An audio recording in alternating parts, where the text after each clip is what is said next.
2 to the K9 joint. You heard? Rest in peace to the brother K9. What was his official name? His government name, bro? Kevin Covan. Kevin Covan. Rest in peace to the brother, you know? This is part 2. So it's part 2 to that. And this is the brother that, you know, brought his story to light, you know? Because I heard of K9, but I never heard of him after a while, you know what I'm saying? I heard him in the 4 building days. I remember K9. But I didn't know if he was from the Bronx or Brooklyn. But you brought this to light. You brought the K9 story to light. So rest in peace to K9. You know? So what's good, bro? How life been treating you?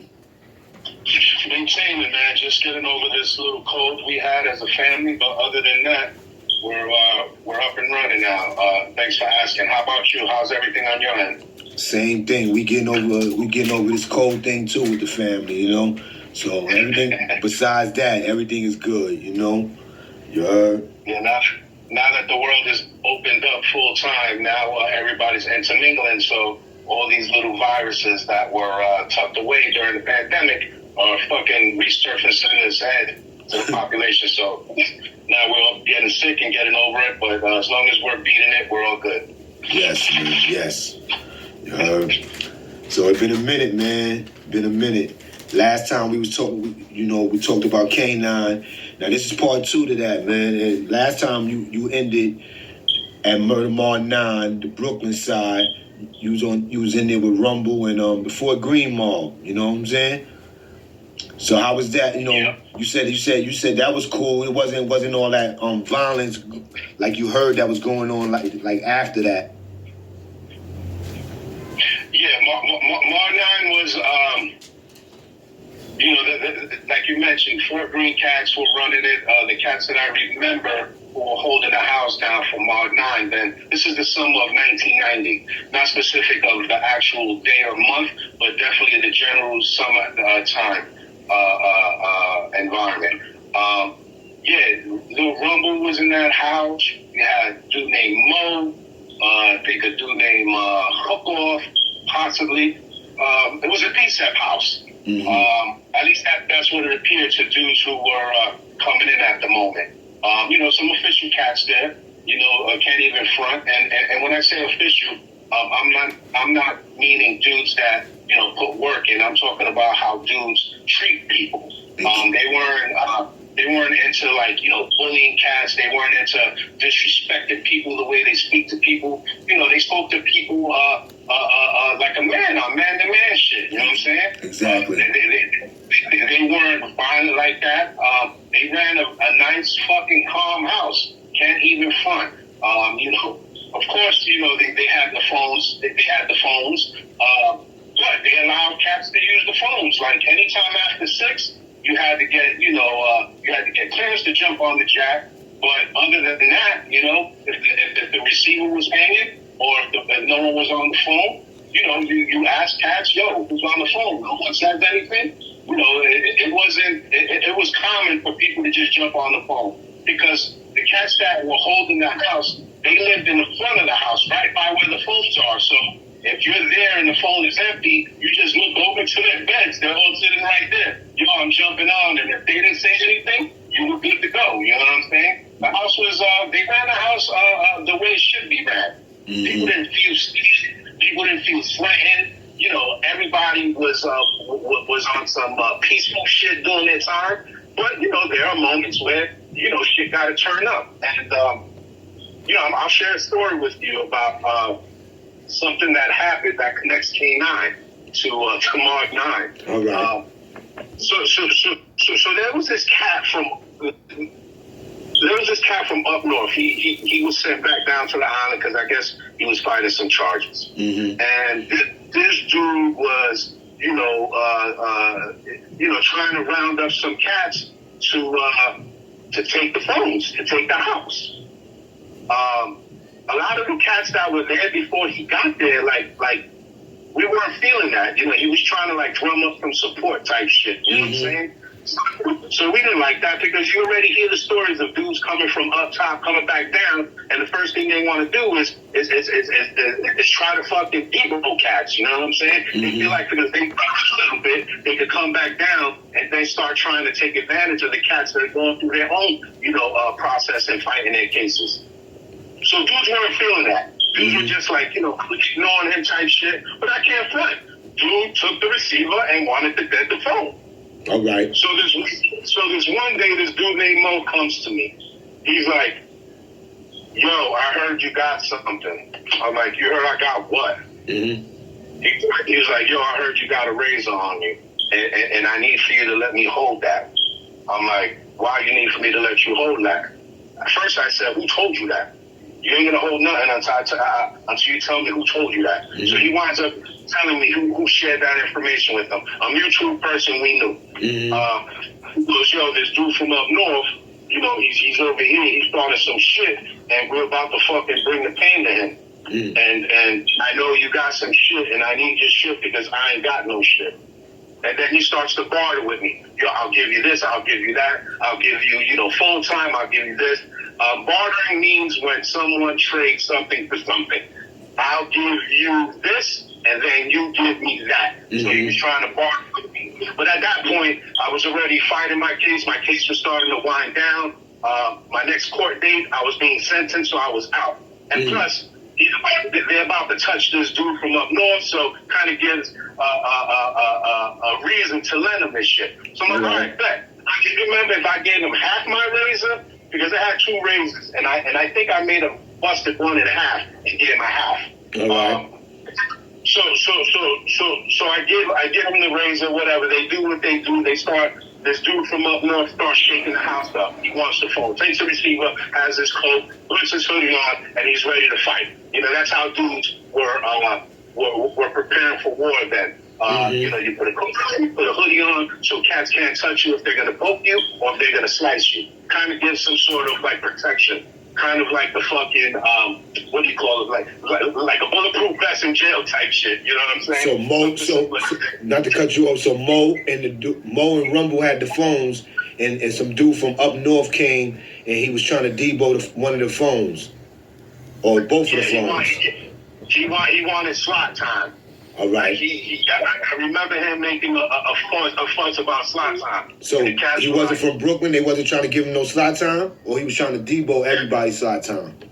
They didn't want to give him no slot time because the slot time was already accounted for. Right. But they were letting cats on the phone. This dude it felt like he just wanted to make a mark on the house. And I don't know who had the phones. All I know is that crew had the phone. I don't know whose phone it was specifically, but their little crew, that Fort Greene D-Set crew, that Brooklyn crew, they all rocked together, so they had... Yeah, that's how I told you. It was like that even when I was on the island. I was in Mar 9, the uptown side, and the Brooklyn side. And the Brooklyn side was run the same way. It was smooth, you heard? They all rock with each other, you heard? You know what I'm saying? You know what I'm saying? But... it was pretty dope because to keep it funky, Mark 6 was popping off a lot more than Mark 9. But the way Mark 9 did it is like everybody was just on some old, you stay in your lane and you're gonna be good. It wasn't like a bully house where you had the whirlpools, the cats that's doing your laundry, or people. I don't even know. You know what? I can't even call it. I can't say that they weren't extorting people. What I would say is what I would see the way they were doing me, nothing but respect. And that's why I consider those dudes official, because being official has nothing to do with putting work in, because we all criminals at this point. You know what I'm saying? So everyone is doing something. But the way they treated people, it was easy. It was easy sailing. So anyway, boom. So dude comes and he starts, getting busy for the phone. So a couple of guys stepped to him. It became a stalemate. They couldn't overpower Son, so Son got his slot time. I don't know what slot time he got, but he was on the phone. You know what I'm saying? I wish you knew his name. I don't. It was a big dude too, a little roly, a fat dude. You know, in the grand scheme of things, because all of the Fort Greene cats were skinny and small and short. You know what I'm saying? Mm-hmm. And this is 1990, right? 1990. You know, because at first this dude gave the appearance like he was okay with these guys. So it was funny to see the dude turn on them. He probably thought that, since these guys ain't popping off in here, some shit must be sweet. But that's not the case, because what they were doing was they were holding the house the way it should be held. You know what I'm saying? You want to know why? Here's the thing. Because had they been grimy about it with me, I would have never given my razor. You know the game. So that in itself, they treated me with such respect that I was comfortable with turning over some of my firepower. You know what I'm saying? Did K9 ever come to the Mall 9 with you? No. So check this out. So it's funny because K9, I think K9 may be linked to this. And if there's a dude out there named Mo that was in Mark 9 back in the summer of 90, he can confirm this. Anybody that's from that DSEP Fort Greene team that was in Mark 9 in the summer, 1990, they can confirm if this scenario took place. So anyway, so I wind up bidding out. I mean, I wind up going up north. Going up north. Yeah, fly up north though. Because remember, me and K9, we caught a charge together at Spofford as we were fighting our cases. So tell the viewers, you was on Rikers Island. You started in DFY Spofford. You got kicked out of Spofford, sent to Rikers Island, and then once you got sentenced to your time, they sent you back to DFY. Yes, they sent you back to DFY because your adult case is now closed. We got charged for rioting and some shit like that. So once you cop out to that adult charge, it goes back to your juvenile charge. You know what I'm saying? So they remove you from the island, they send you back to Spofford, and if you already copped out, then they ship you up north. But if you catch a charge in Spofford when you're 16 and they ship you out to the island because now you're technically charged as an adult, you stay there until that charge comes to some sort of resolution, whatever that may be. Whatever that may be. And once that's completed, then you go back to your original charge that you were incarcerated for. So I wind up pleading out, and they send me up to DFY. K9, he didn't want to plead out to the charge because he wanted to stay on the island. So his son didn't want to go back to Spofford. So he stood in the island as long as he could. He dragged out the riot charge we had, and he tried to get them going together where he either could plead out for his initial charge and this new charge from Spofford at the same time. He didn't want to come back, and he told us that. I'm like, son, I gotta go because I already copped out, so I'm ready to start my bid. You know what I'm saying? He's like, nah, fuck that, I'm staying here, man. I can't deal with Spofford. I'd rather stay here. I love the freedom. I'm like, no, I hear you. I said, however, I'm taking this guilty plea for the riot charge, and then I pleaded out to my initial charge, so then they sent me upstate. So how long was K9 on the island that you know of? K9 had to have been on the island from the summer of 90 into 91, so it could have been damn near close to a year. Yeah. He was getting busy. He was getting busy that whole year. I used to have to tell the motherfucker, stop writing this shit in the letters, because I don't know how they do it now, but back then, co-defendants and criminals, people who had felonies, they were able to communicate with each other in whatever institutions they were in. So we were able to always write each other, you know what I'm saying? And he used to say all the crazy shit that was going on, you know what I'm saying? He kept me in the loop, but I used to tell him, yo, son, stop writing this shit here. We'll link up and we can have this conversation. Don't be saying this, don't be saying that, like whatever, because at that point, they weren't really on the mail like that, you know what I'm saying? But we didn't know. So I wound up doing close to three years. I get out. I earned my little GED. They sent me upstate by Cortland, New York, right where the DFY institution was. And me and K9 kept constant communication. We because he was at Goshen. When he finally took his of the plea they gave to him. I think he might have copped out to like a 3 1/3 to 10. All right. A 3 1/3 to 10. It dropped from the body to manslaughter. So then he went to Goshen. Goshen, New York, Goshen Secure Facility is a maximum facility for juveniles under the age of 15 years old who are sentenced to a crime. They stay there until you're 21, then they pack you up, and then you go up north if you have more time to do after you turn 21. So me and K9, we communicated a lot. And I always called because in Goshen, in these DFY centers, they allowed you to call the facility and speak to the prisoners or inmates or however they called us back then. Yeah. And I remember talking to K9 and, and we just started shooting the shit. So now we're catching up to, all this time that we had in between, like maybe a year or two. I haven't spoken to him maybe like a year and a half or two up to these points until I got released. And we start talking about, he starts to tell me the Brooklyn Bronx shit that's popped off. All right. And, we laugh about the shit because, number one, I'm from Brooklyn. You know what I'm saying? So for him to be, I'm happy I wasn't there because how would I have moved? Word, that was crazy. I had to move with K9. Yeah. But the beauty of it is it wasn't Brooklyn Bronx war, but for black brothers. It wasn't like Spanish brothers. Like the Spanish people weren't considered in these wars. You know what I'm saying? So it was pretty funny because I would have to ride with K9, but then it's like it's a borough thing, so it's like whatever. Thank God I wasn't there for that. Good thing, man. Because it would have put me in a bind. Yeah, to put you in a difficult position, man. You heard? Yo, it would have put people in a difficult position because had we plotted, it would have been something crazy. You know what I'm saying? They would have known nothing. But anyway, I don't even want to go there. Shout out to those guys at Mar Night because you guys have definitely kept it funky with me and it made my time easy. So we start talking about the Brooklyn and Bronx war, and then he starts telling me about him being cut. And this is where it goes back to correcting the record on who cut K9. The dude Fruit Corn did not cut K9. The dude that cut K9 was a dude named Mo.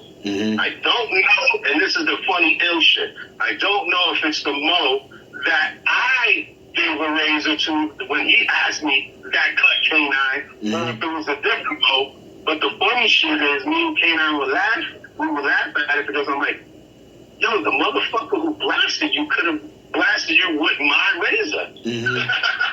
So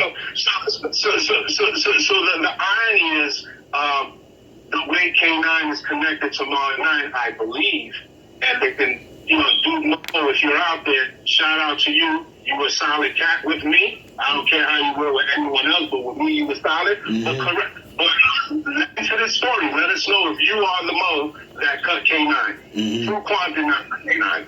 That's not true. And K9 only got cut on the island once, and it was by a dude named Mo, and it was on the arm. And the picture that you posted of K9 was on a prayer. That's the scar. That's the blast that he got from a dude named Mo. I'd love to know if it was that Mo from Mod 9, because that shit would have been hilarious. To know that it could have been because I think it go by Brooklyn Mo. I'm not sure. Yeah, but yeah. The Mo I'm talking about was a skinny dude. He had like a little blowout there, like a little afro then, skinny. Maybe dark skin, chocolate dark skin cat. You know what I'm saying? I don't know who Brooklyn Mo is that they're talking about, but the Mo that I know. No, it maybe is him because I heard people talk about him on the island. You heard? But you said you and K9 laughed about it though. Yo, we laughed about it because number one, when we did shit like that, and you can attest to this. When you're in the moment, you're all in, knee deep, and then when shit is done, you laugh that shit off. Yeah. It's like we find shit. The shit we find funny is not funny to normal people. Yep. That's why I be laughing at some of my stories when I be telling them. Yo, It's like my wife and my kids. When I laugh at some shit that shouldn't be laughed about, like, yo, what's wrong with you? How did you think that was funny? Like, don't worry about it. It's just the way I ride. And K9 was very specific about who blasted him. And anyone else telling a different story, I call cap on that. You know what I'm saying? Because me and K9, we kept in contact when I was released in late '92 till his passing, man. I want to give a moment of silence to my man K9, if you let me, please.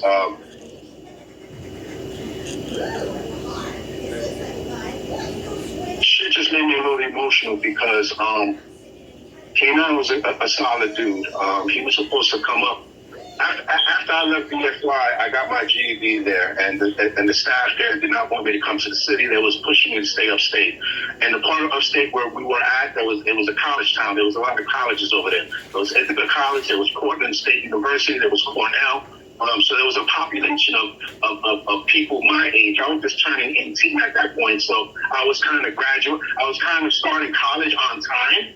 I wasn't delayed. I was like, if I graduated high school at 18, I would be, there starting college. So they left me there, and I tried my hardest, and K9 tried his hardest to come up because I was recruiting him. My son, come up here. You can live with me, and until the new semester starts, and then we can enroll you into college. And at that time, they started this new program where you didn't even need a GED to start a community college. If you started a community college and you earned up to 30 credit hours, they would award you a GED for successfully passing these classes. So I was always telling you, I was stressing the K9, come up here, trust me, it's gonna work.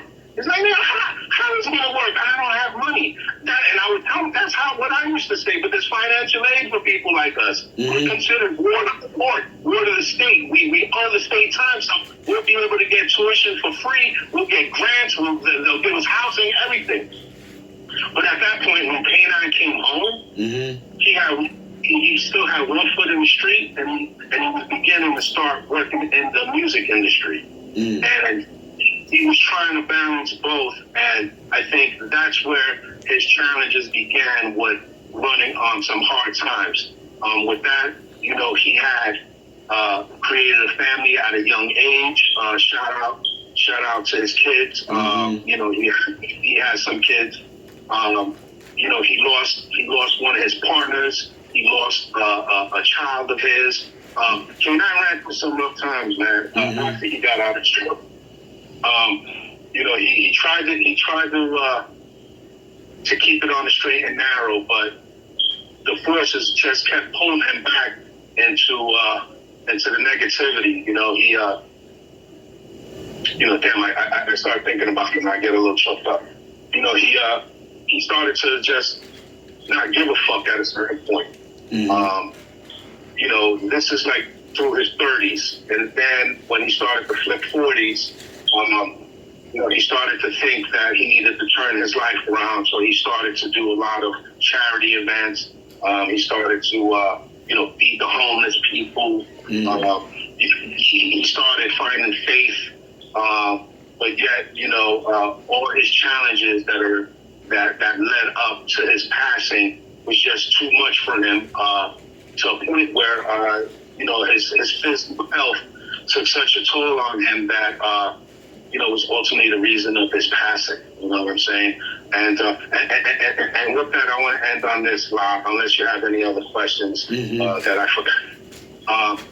Shout out to the Kevin Cobain family. I know he has several kids out there. I know he has multiple baby mothers. K9 was someone that was admired out here, despite his challenges he may have had amongst his family or within his family. Just know that he did everything he possibly could to get on the straight and narrow. But at this point in his life, it seemed that he was already so knee deep in what he was doing that ultimately it took his life. And I want to just shout him out, and yes, man. I hope his kids are all right. Rest in peace. You heard? Shout out, everything. You know. You heard? You know. Yeah. You said about everything. You know what I'm saying? You said about everything. Yeah, you with know that. what? You know, I thought about it, and I didn't think it was right for K9 to come out here and just tell all the stories he did for putting in work. Because I know in the latter part of his life he was trying to steer from that. Yeah. That's why I only shared a couple of very minor stories because I don't want to flood the waves, knowing that he would have been like, "Damn, son, you shouldn't have said this. You shouldn't have said that." I just wanted to keep it simple. He was a real G. He wasn't a showboater, in my opinion. He was someone that 10 toes down. He was someone that his Achilles tendon was his fucking loyalty to the people in his circle. And you said a lot of times. You said he came up with Dre and Prince in them, right? He came up with Science, Prince, all those guys from the Valley Mob, When we were on the island, he knew more people than we did at that point. I guess during his time when he was getting busy in 1989, I guess their whole team was at this point popping off, and I think they all started getting picked off one by one to a point where when he went to the island, that shit became a fucking playground for him. You know what I'm saying? Yeah. Like for me, it was always like always be aware, be alert, be assertive around my surroundings. Praying to God that I didn't get touched on my face. But not K9, when he started seeing his boys, through the hallway when we were in Chow, it was like, it was on for him. It was on, and I wish at times that he could have turned it off. And he could have made it upstate with me to these college campuses, because he was a smart dude, he was a loyal dude, and he was committed. And unfortunately, he committed a lot of his time to things that were benefiting him and his family. What's so amazing about y'all relationship is that y'all met in Spofford, and you was with him to the end. You was with him to the end, right? To the end, 30 years. 30 years. 30 years. He passed last October. So, I'm 48 today. He was 47, Word. 47. So I met him in 90. So, we were 16. 30 years. 30 fucking years. And,